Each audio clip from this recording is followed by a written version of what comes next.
কি হয়েছে রাফসান? বেরোচ্ছ না কেন? এই রাফসান, আমাকে বল কি হয়েছে? বাবা, এই যে মেয়েটা না, এই মেয়েটা যে ফেস দেখছো না এখন, এটা সে না বাবা। বাবা আমাকে আর্লি মর্নিং ঘুম থেকে উঠায়, আমি আর্লি মর্নিং না উঠলে টর্চার করে আমার সাথে, আমাকে দিয়ে ঘরে কাজ করায়, বাজার করায়, বাজারের টাকা গুনে গুনে দেয়, মানি ব্যাগটা পর্যন্ত আমার কাছে নাই। আমার কার্ড, আমার টাকা পয়সা সব আমার কাছে নিয়ে রাখছে বাবা।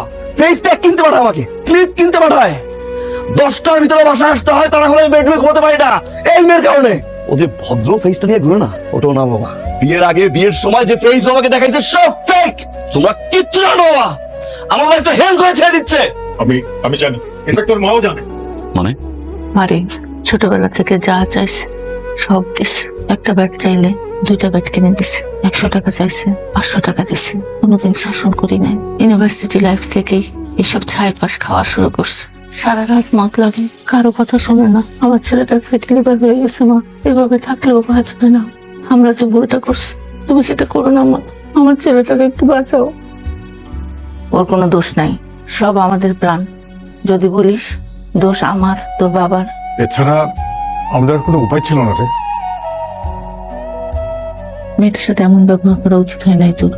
ওর কোনো দোষ নাই বাবা। সময় গেলে সময় কখনো ফিরে আসছে না রে।